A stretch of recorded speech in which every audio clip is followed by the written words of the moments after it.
Assalamu alaikum for class. Today in science subject our unit is unit number 8, force, tools and machines. And the topic is air resistance. Open your books.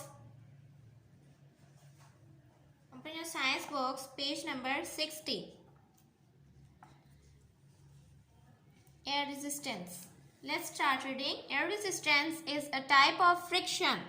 Underline करें इस line को. Air resistance is a type of friction. Instead of having one object rubbing against another to slow it down, air slows the object down. If you walk with the wind coming towards you, it is harder than walking with the wind coming from behind you. This is because of air resistance.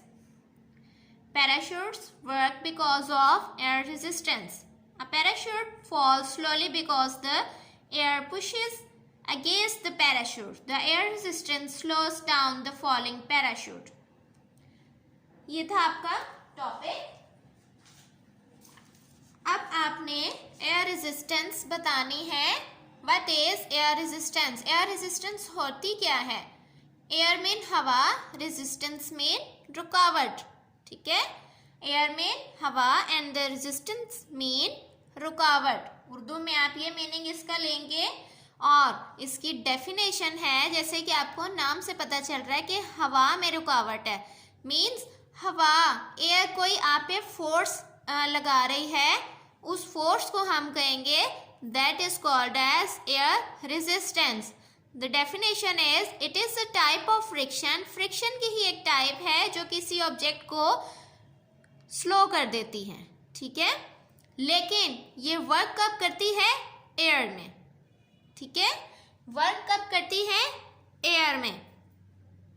Friction में जैसे कि आपने कल पढ़ा था कि जब two objects रब होते हैं एक दूसरे के ऊपर तो उसमें एक फोर्स लगती है, एक रगड़ की फोर्स होती है and that force is called as friction.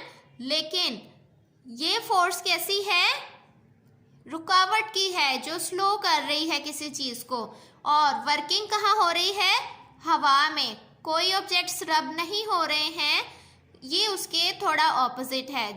जब आप हवा चल रही है, आप चल रहे हो, हवा आपकी डायरेक्शन में चल रही है. ठीक है, यानी सामने से हवा आ रही है, तो उसमें आपका चलना मुश्किल होता है एज कम्पेयर टू अगर आप चल रहे हो तो हवा आपके पीछे से आ रही है तो आप तेज़ी से चल पाते हो क्योंकि आप पे फोर्स लगा रही है. लेकिन अगर आपके सामने से, फ्रंट से आ रही है हवा, तो आपके लिए चलना डिफ़िकल्ट होगा. ठीक है, बिकॉज ऑफ एयर रेजिस्टेंस, वो आपको रोक रही है. इसी तरह यहाँ आपने बुक में एग्जाम्पल पढ़ी है पैराशूट्स की. Parachutes work because of air resistance. Parachute किस वजह से मूव कर सकते हैं? एयर रेजिस्टेंस की वजह से. A parachute falls slowly because the air pushes against the parachute. अब जो फॉलिंग पैराशूट है वो स्लोली नीचे गिरेगा क्योंकि एयर रेजिस्टेंस एक फोर्स है जो पैराशूट के मुखालिफ में जा रही है, वो उसको रोक रही है, उसको रोकने की कोशिश कर रही है, इसलिए उसको स्लो कर रही है. The air resistance slow down the falling parachute. गिरते हुए पैराशूट को स्लो कर देती है एयर रेजिस्टेंस. इसी तरह आप काइट फ्लाइंग करते हो, तो जब काइट फ्लाई करते हो तो आपके लिए उसकी डिफ़िकल्ट होता है उसको फ्लाई करना क्योंकि हवा उसको रोकती है, उस पर एक फोर्स लगा रही है and that force is called as air resistance. ठीक है, क्वेश्चन आप लिखेंगे.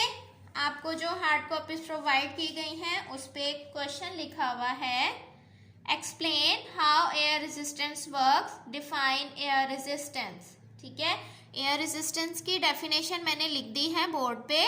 It is a type of friction work in air.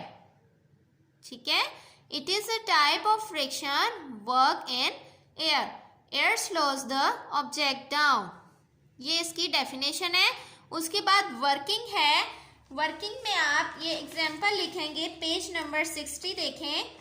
If you walk with the wind coming towards you, it is harder than walking with the wind coming from behind you. This is because of air resistance. जब आप हवा में चल रहे हैं जो आपकी तरफ आ रही है, उसमें चलना मुश्किल होगा एज कंपेयर टू अगर हवा आपके पीछे से आ रही है।